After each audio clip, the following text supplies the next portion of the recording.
हमने समझना पड़ेगा कि आजादी अनुदान में नहीं मिली है। लाखों लाखों लोगों ने बलिदान दिए हैं, रक्त बहाया है, पीढ़ियां तबाह हो गई है, तब आजादी मिली।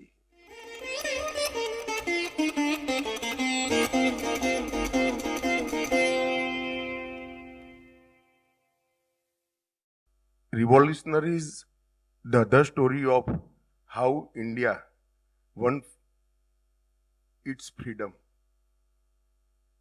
ये अदर स्टोरी शब्द लिखना पड़ा, यही ये पुस्तक का सार है।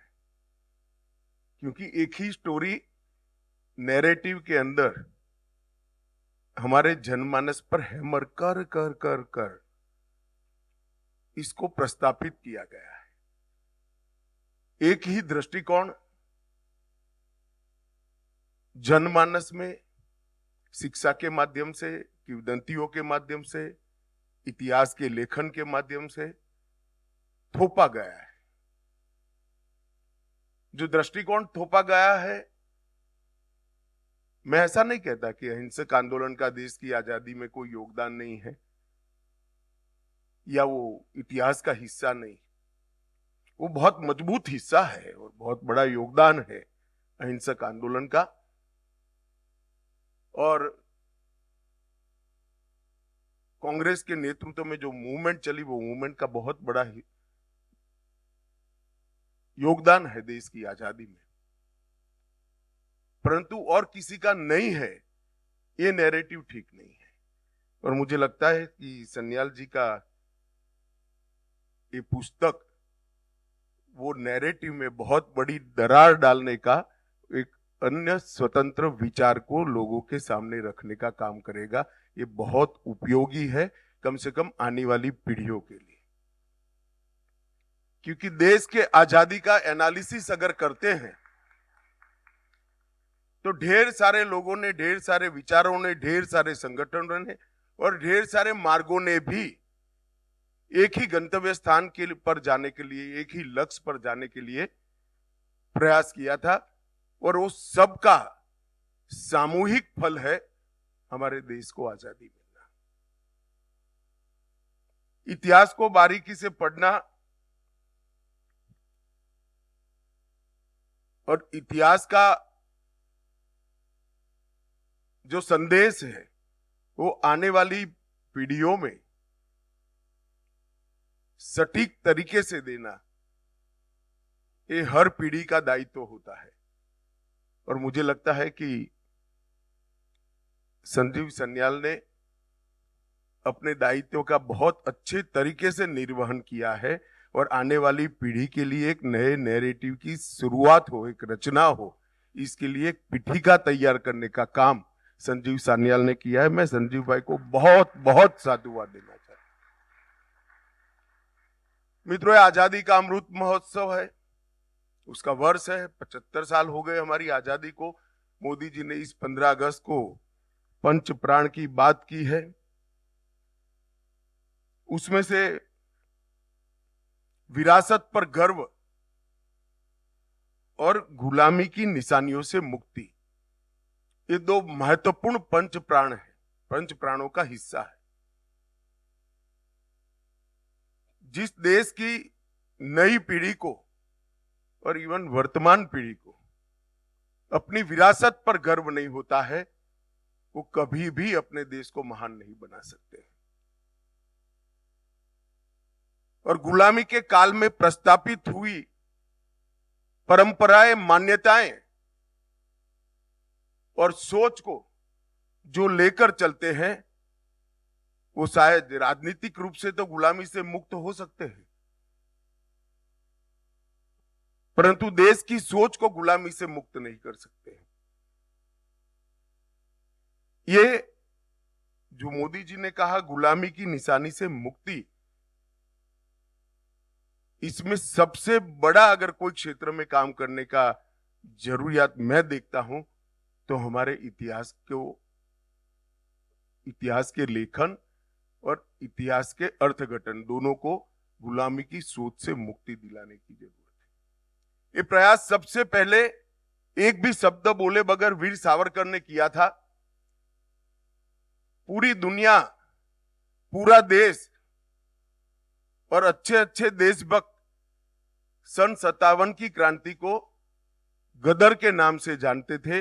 पहली बार वीर सावरकर ने पहला स्वातंत्र संग्राम, पहला स्वातंत्र समर 1857 की क्रांति करा। वहीं से नैरेटिव को बदलने की शुरुआत की और आज संजीव सान्याल जी इस कड़ी को आगे बढ़ा रहे हैं। इसका मुझे बहुत बहुत आनंद भी है और एक प्रकार से संतोष भी है कि जो काम बहुत समय पहले शुरू होना चाहिए था, इतने समय के बाद भी अगर शुरू हुआ है तो ये स्वागत योग्य है। इतिहास कई सारी मान्यताओं को जन्म देता है, परंतु इतिहास हार और जीत के आधार पर नहीं लिखा जा सकता। प्रयासों के भी कई डायमेंशन होते हैं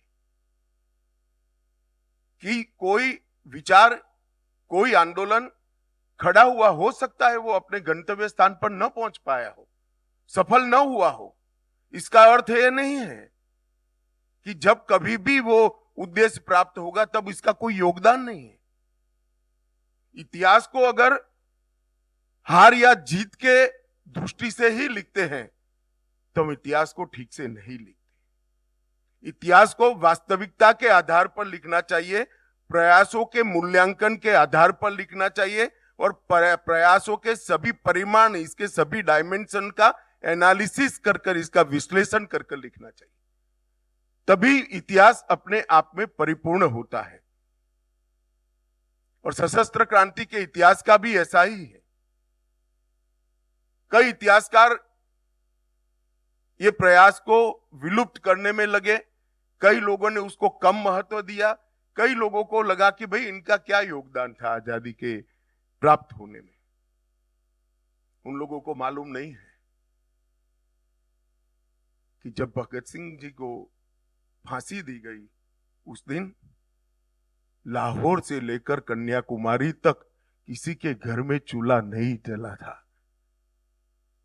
हर बच्चे के मन में एक आग धधकती थी।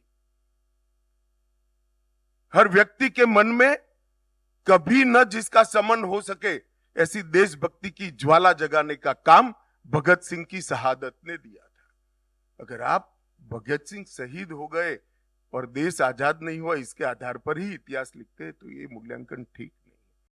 मेरे जैसे कई लोग मानते हैं कि सशस्त्र क्रांति ने जगाई हुई देशभक्ति के ज्वाला के आधार पर ही कांग्रेस का आंदोलन सफल हुआ था। मैं मानता हूं और मैं इसको सिद्ध भी कर सकता हूं। आज नहीं करना चाहता, परंतु मैं सिद्ध भी कर सकता हूं कि अगर सशस्त्र क्रांति की समांतर धारा न चली होती तो शायद कई दशक और लग जाते। समग्र देश के अंदर बंकिम चंद्र चट्टोपाध्याय ने सिर्फ वंदे मातरम लिखकर चेतना को जागरूक किया था, क्या इसका कोई योगदान नहीं है? समग्र देश के अंदर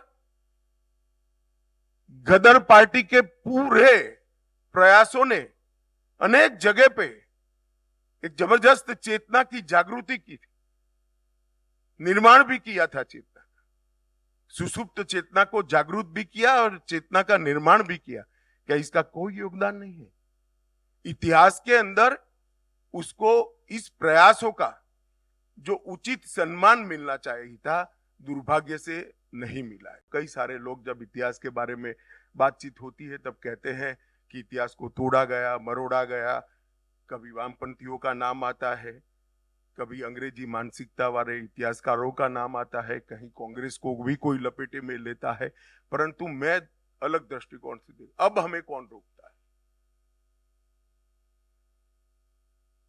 मैं आज इस मंच से इतिहास के विद्यार्थियों का और इतिहास को पढ़ाने वाले प्राध्यापकों का आह्वान करना चाहता हूं कि हमारे देश के गौरव को व्याख्यायित करे इस प्रकार से, कोई तोड़ मरोड़ करे बगैर वास्तवदर्शी गौरवमयी इतिहास की रचना अब हो सकती है या नहीं हो सकती?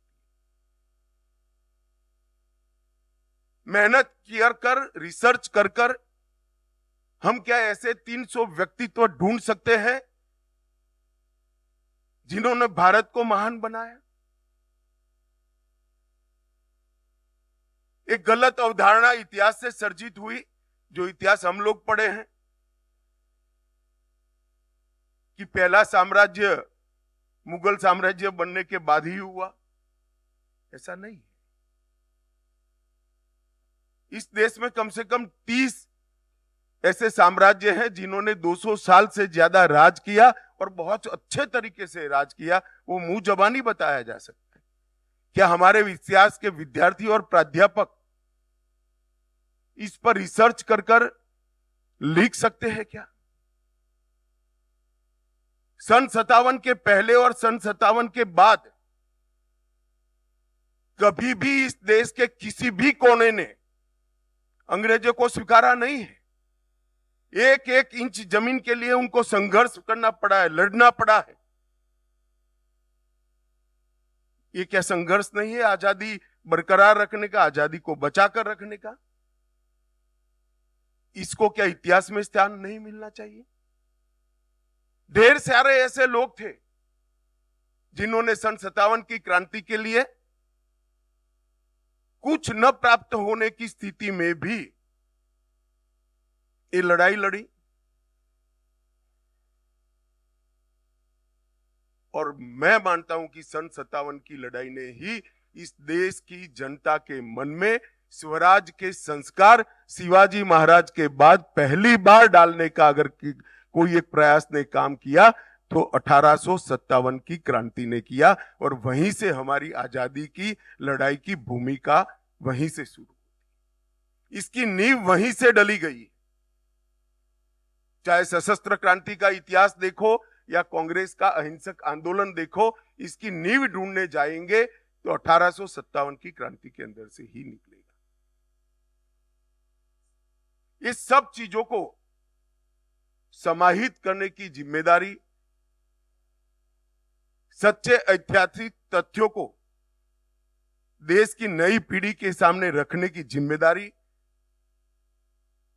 सिर्फ सरकार की नहीं हो सकती। मैं मानता हूं इतिहासकारों ने भी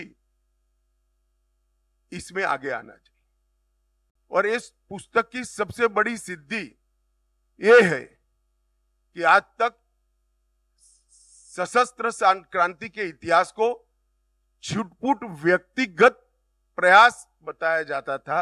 ये पुस्तक पढ़ने के बाद आप सबके मन में स्पष्टता हो जाएगी, ये छुटपुट व्यक्तिगत प्रयास नहीं था।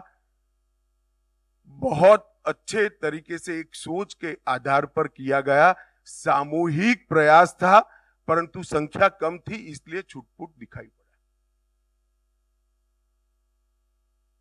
क्योंकि सशस्त्र क्रांति करने के लिए कोई भी बड़े से बड़ा डर जाएगा, अंततोगत्वा एक घटना के अंदर ही होगा। और जब घटना का पर्दाफाश होता था तो बाकी सारे लोगों का अदृश्य हो जाना रणनीति का हिस्सा था। परंतु बहुत बखूबी से इन्होंने इसको मोतियों को जैसे माला में परोते हैं, इसी तरह से समग्र क्रांति के विचार को एक धागे में मोतियों की तरह पिरोने का काम किया है। दूसरे अध्याय में श्री अरविंद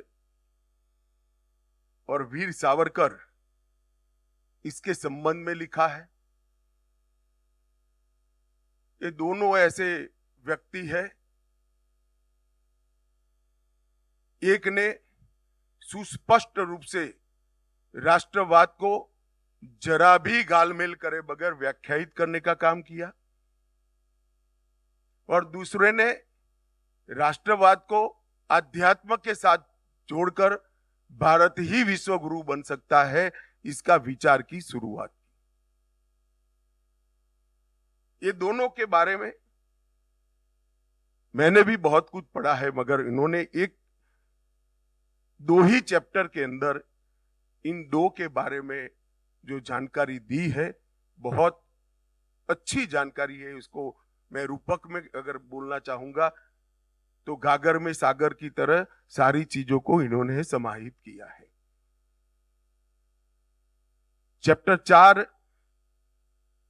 गदर आंदोलन के बारे में लिखा गया है और गदर आंदोलन आइसोलेटेड नहीं था, इसकी सारी शाखाओं को इन्होंने बहुत अच्छे तरीके विस्तृत रूप से वर्णित कर गदर आंदोलन उत्कृष्ट राष्ट्रभक्ति से निपजा हुआ एक सामूहिक प्रयास था। इसको सिद्ध करने का काम इन्होंने अध्याय 4 के अंदर किया है। 5वां अध्याय काला पानी पर लिखा है, जो भारत के आजादी के इतिहास का तीर्थस्थान है। अंडमान की सेल्युलर जेल और वहां की दी गई मानवीय यातनाएं देखकर मैं कई बार सोचता हूं कि पश्चिम के देश कैसे ह्यूमन राइट की बात कर सकते हैं और किनको सिखा रहे हो भाई। जो कोई भी हमें भाषण देता आता है उसको एक बार सेल्युलर जेल की मुलाकात करा देनी चाहिए। अनेक प्रकार के देश के अनेक हिस्सों से पकड़े गए स्वतंत्र सेनानी क्रांतिवीरों को एक ही जगह पे रखा गया और अगर सेल्युलर जेल के अंदर जो क्रांतिवीरों की सूची है उसको भी आप देखोगे तो मालूम पड़ जाएगा आइसोलेटेड प्रयास नहीं था। पूरे देश का नक्शा वहीं पर बन जाता है। वो जेल में आज भी एक महिला कर्मी है, उसने हर जेल से आए हुए आजादी के लड़ाकों का नाम लिया, प्रदेश दिया और उसको जोड़कर पूरे भारत का नक्शा बनाया। एक भी प्रदेश बाकी नहीं है। भारत के हर प्रदेश से कोई न कोई कभी न कभी सेल्युलर जेल के अंदर गया है। सेल्युलर जेल में वो ही जाते थे जिनको मारने से ज्यादा नुकसान होता था। कोई उसको जिंदा रखने के लिए नहीं भेजते थे और जिंदा रखने का कोई मतलब ही नहीं रहता था, ऐसा जीवन वहां देते थे। तो इतना बड़ा प्रयास करने वाले व्यक्ति हर प्रदेश से आए, वो ही बताता है कि सशस्त्र क्रांति आइसोलेटेड एफर्ट्स नहीं था, व्यक्तिगत पराक्रम नहीं था, एक सोची समझा आंदोलन था जो देश को आजाद करने का बहुत अच्छा प्रयास था। 6ठे अध्याय में हिंदुस्तान रिपब्लिक एसोसिएशन के बारे में लिखा है। अंतिम 2 चैप्टर चटगांव शस्त्रागार के छापे और नेताजी की लड़ाई के बारे में लिखे हैं। मैं अभी भी कहता हूं, पढ़ते वक्त आप ध्यान रखना, हर एक चैप्टर दूसरे चैप्टर के साथ जुड़ने का सूत्र इसके अंदर रखा हुआ है। रखना तो क्या है ही, परंतु इसका वर्णन किया गया है। और 8 चैप्टर को अगर आप एक ही चैप्टर मानकर पढ़ते हो तभी आपको मालूम पड़ेगा कि सशस्त्र क्रांति की अवधारणा क्या थी और सशस्त्र क्रांति करने वाले स्वभावगत हिंसा के पथ के अनुयायी नहीं थे। सशस्त्र क्रांति करने वालों के लिए हिंसा देश को आजादी दिलाने का जरिया थी, वो भी उत्कृष्ट मानवीय मूल्यों का अनुसरण करने वाले लोग थे। परंतु ये चित्रण जो कर दिया गया, वो चित्रण से हमारे इतिहास को और वो वीर क्रांतिवीरों को बहुत बड़ा अन्याय हुआ। मित्रों, मैं स्पष्टता से मानता हूं कि इस देश को आजादी दिलाने में साहित्यकारों का भी बड़ा योगदान है। देश के किसानों का भी, अनेक किसान आंदोलनों के जरिए अंग्रेज हुकूमत को हिलाने का उन्होंने काम किया, जन जागृति की, इसका भी बड़ा योगदान है। देश के हर कोने में फैले हुए हमारे जनजातीय समाज, आदिवासियों ने, ट्राइबल्स ने, अपनी परंपरा को हम प्रदूषित नहीं होने देंगे, इसलिए अनेक जगह पे अंग्रेजों के खिलाफ शस्त्र उठाए, लड़े, मरे। सन 57 के पहले भी सबसे पहली लड़ाई अगर कोई लड़ा था तो आदिवासी ही लड़े थे। बहुत लेट कांग्रेस पार्टी ने एक अहिंसक आंदोलन भी शुरू किया, जिसमें पूर्ण स्वराज बहुत देरी से आया, मैं बताता हूं उसके बारे में बाद में। और सशस्त्र क्रांतिकारियों ने भी दुनिया भर की अनेक घटनाओं से प्रेरणा लेकर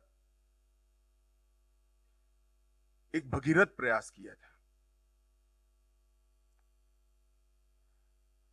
हो सकता है कई घटनाओं का आप एनालिसिस करोगे तो आंदोलन असंगठित दिखेगा, परंतु वो देशभक्ति से प्रेरित था और सभी का लक्ष्य एक ही था, देश को आजाद कराना, अंग्रेजों को देश से निकालना।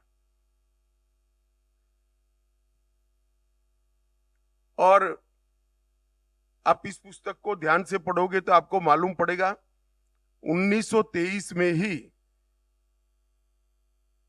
सचिंद्रनाथ सन्याल ने भारत को रिपब्लिक बनाने का लक्ष्य रखा था। मैं इसलिए कह रहा हूं कि जिन्होंने हाथ में हथियार उठाए थे वो स्वभावगत हिंसक नहीं थे, परंतु अंग्रेज के हाथ में बंदूक थी, इसलिए इसके सामने लड़ना ये हिंसा देश को आजादी दिलाने का एक जरिया बनाया था। कांग्रेस ने 1930 में पूर्ण स्वराज की मांग रखी और हिंदुस्तान रिपब्लिक आर्मी HRA ने न केवल पूर्ण स्वतंत्रता का लक्ष्य रखा, परंतु सार्वभौमिक वयस्क मताधिकार की भी वकालत उसी वक्त करती थी। मैं उनकी दूरदर्शी का परिचय हो, इसके लिए आपको ये बात बताता हूं। उस वक्त कांग्रेस के अधिवेशनों में मताधिकार की चर्चा तो थी ही नहीं। आजादी कितनी मात्रा में अंग्रेजों से नेगोशिएशन कर कर प्राप्त की जाए, इसकी चर्चा चलती थी। परंतु उस वक्त न केवल संपूर्ण आजादी, हर वयस्क को मतदान, मताधिकार, इसकी भी चर्चा की।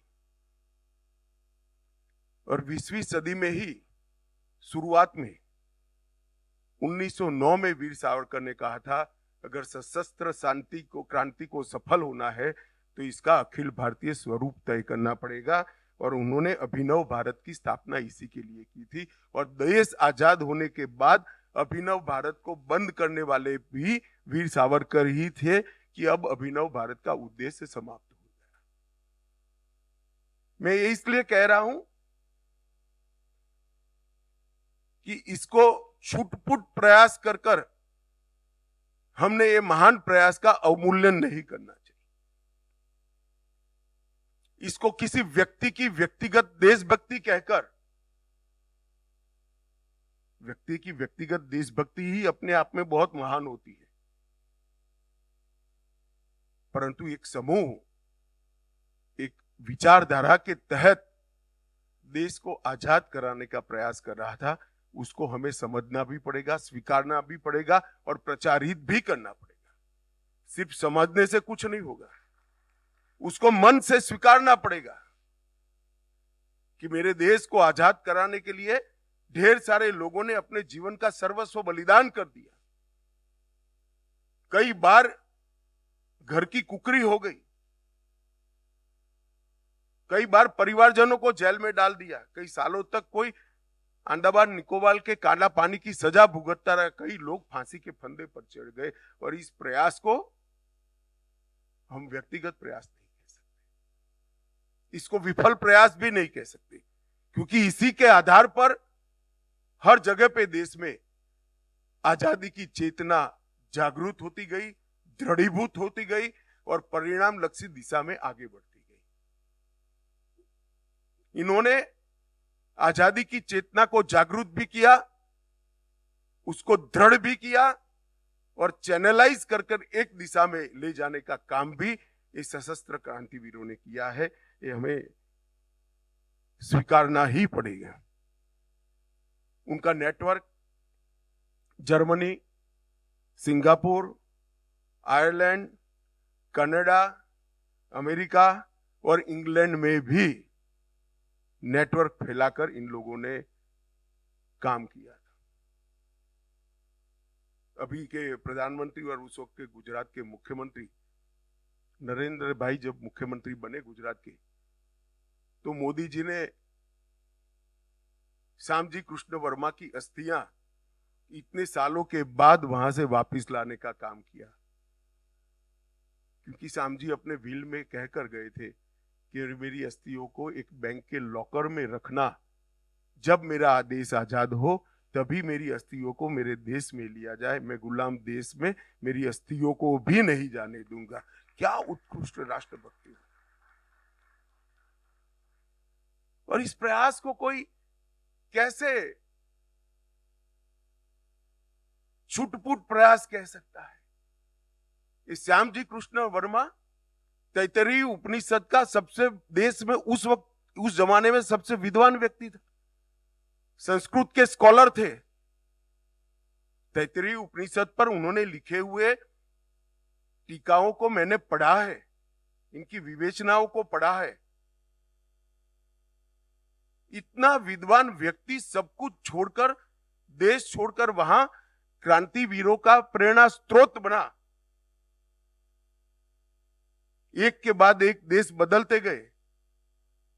सरदार सिंह राणा हो, मैडम कामा हो, श्यामजी कृष्ण वर्मा हो, ये सबने आजादी के स्वप्न को स्वेप देने का काम किया, इसको फैलाने का काम किया। और सावरकर जैसे लोगों ने जमीन पर लड़ाई लड़ने का काम किया।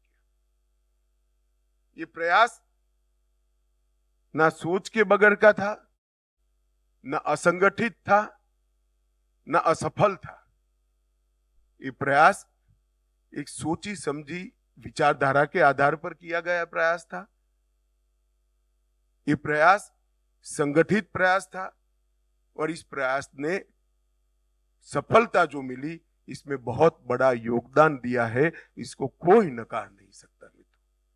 आजादी के आंदोलन की दोनों धाराओं को कुछ लोगों ने उस जमाने में एक्सट्रीमिस्ट बनाम मॉडरेट्स ये व्याख्या कर दिया और अरविंद घोष ने उनको नेशनलिस्ट बनाम लॉयलिस्ट कर दिया। अहिंसक आंदोलन का भी योगदान है, इसको हम नकार नहीं सकते, परंतु इसका महिमा मंडन करने के लिए हजारों लोगों की तपस्या, जीवन के बलिदान और कुटुंब के कुटुंब फना हो गए, इसको कैसे नकार सकते हैं? और उसको नकार कर देश का इतिहास नहीं बन सकता है। हमने कभी न कभी सोचना ही पड़ेगा, हमने समझना पड़ेगा कि आजादी अनुदान में नहीं मिली है। लाखों लोगों ने बलिदान दिए हैं, रक्त बहाया है, पीढ़ियां तबाह हो गई है, तब आजादी मिली। -45 डिग्री टेम्परेचर में कलकत्ते से निकलकर वाया अफगानिस्तान, रसिया होकर कोई बर्लिन पहुंचता है, वो व्यक्ति की देशभक्ति को अब कैसे नकार सकते हो? मगर आज जब नेताजी का पुतला कर्तव्य पथ पर लगता है तो मन को बड़ी संतोष और शांति मिलती है।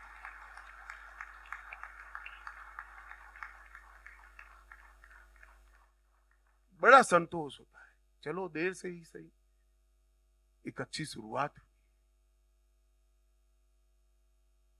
नेताजी किसी की स्पर्धा में नहीं है और स्पर्धा के भाव से नेताजी के कामों का और महान प्रयास का अवमूल्यन कैसे कर सकते हो आप? नेताजी तो वो तेज पुंज है जो पीढ़ियों तक हजारों युवा को देशभक्त बनने की प्रेरणा देगा और देश के लिए जान देने की प्रेरणा।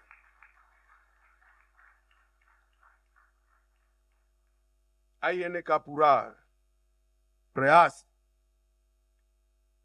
मैं बहुत स्पष्ट रूप से मानता हूं, मैं भी इतिहास का विद्यार्थी हूं, स्पष्ट रूप से मानता हूं कि इसको जितना सम्मान और स्थान देश के इतिहास में मिलना चाहिए था वो नहीं मिला। जैसे मैंने पहले कहा, आज देश का युवा अपनी रुझान को बदला है, देश की मान्यताएं भी बदल रही है। इन क्रांतिकारियों का प्रेरणा स्रोत, प्रेरणा स्थान कहां से आता है? निश्चित रूप से ही शिवाजी महाराज, महाराणा प्रताप, लसित बरफुगन, गुरु गोविंद सिंह जी, वीर दुर्गादास राठौड़ वहीं से आता है। और आज देश का युवा इस दिशा में सोचता भी है, इसको स्वीकारता भी है। ये सारे क्रांतिकारियों ने मैजिनी और गेरिबाल्डी से तो, क्योंकि उस जमाने में थे तो सीखा ही सीखा, प्रेरणा ली, इसमें कोई आपत्ति नहीं। देशभक्ति की प्रेरणा दुनिया के किसी भी कोने से मिलती है तो लेनी चाहिए और इसको सैल्यूट करना चाहिए।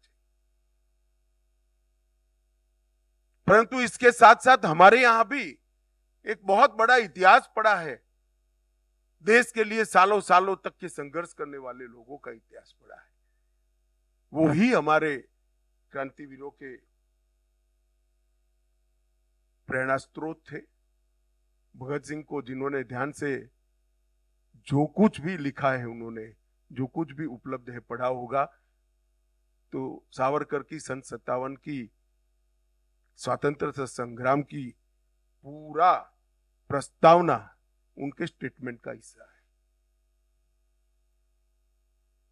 ऐसे ही एक्सीडेंटली नहीं होता है। वो उस वक्त वो प्रतिबंधित पुस्तक थी, मगर उस पुस्तक से प्रेरणा लेने का मतलब है प्रतिबंधित पुस्तक को ढूंढा गया, पढ़ा गया और उसको अपनी प्रेरणा का स्रोत बनाया। ये वो बहुत बड़ी बात है। और जब भगत सिंह जी को फांसी लगाई गई, तब सावरकर ने मराठी में फटका कर एक प्रकार का काव्य होता है, इसमें लिखा था, हा भगत सिंह हाय हा, तुम हमारे लिए ही फांसी जा रहे हो, राष्ट्र रण में जुटते ही घिर रहे हो। अंडमान निकोबार की जेल में बैठा हुआ व्यक्ति ये रिएक्शन दे रहा है। मित्रों, ये मैं इसलिए कहना चाहता हूं कि पूरा समय अंडमान निकोबार की जेल में निकालने के बाद बाहर हुए सावरकर अगर ये लिखते हैं तो मैं होना चाहिए कि ये सब कोऑर्डिनेटेड एफर्ट से, एक ही विचार से पनपे हुए एफर्ट्स थे। और ये नैरेटिव को कुछ लोगों ने कुछ समय के लिए दबा कर रखा है, मगर मैं इन लोगों को कहना चाहता हूं, इतिहास बड़ा क्रूर होता है। इतिहास को कोई तोड़ भी नहीं सकता, मरोड़ भी नहीं सकता। इतिहास घनघोर अंधेरी रात्रि में बिजली की भांति चमकता है, भले सैकड़ों वर्ष के बाद हजारों सूर्य जितना दैदीप्यमान होकर बाहर आता ही है और उसको स्वीकार करना ही पड़ता है। हमारे देश के स्वतंत्रता संग्राम के इस इतिहास को कोई दबा नहीं सकता, कोई लुप्त नहीं कर सकता, कोई छिपा नहीं सकता।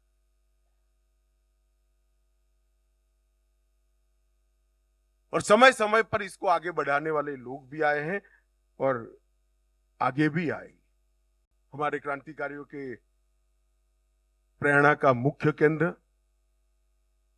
श्री अरविंद का भवानी मंदिर ही होता है, इंडिया हाउस होता है, गदर पार्टी का सोहन सिंह और लाला हरदयाल का मुख्यालय होता है, और आईएनए के हर जवान के मन में हमारी क्रांति का प्रेरणा स्रोत होता है।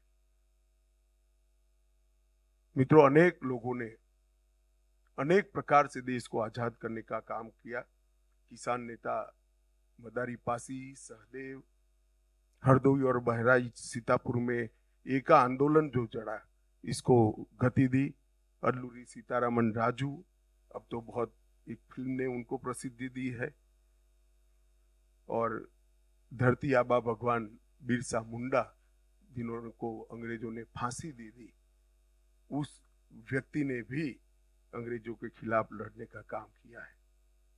इस पुस्तक ने बहुत सारे ऐसे व्यक्तित्व को भी परिचय करा है। उल्लासकर दत्त, मेवा सिंह लोपोके, श्री वीवीएस अय्यर, जतीन्द्र नाथ मुखर्जी, ढेर सारे व्यक्तित्व का भी परिचय करा है। ये विचार, ये सनातन विचार है। हमारे यहाँ व्यक्ति, राष्ट्र और संस्कृति कभी अलग नहीं रहे, तीनों एक ही है। ये हमारा मूल विचार है। इस मूल विचार के आधार पर ही सशस्त्र क्रांति का नींव बना था और उसके आधार पर ही इसका परिचय कराने की पुस्तक लिखा गया है।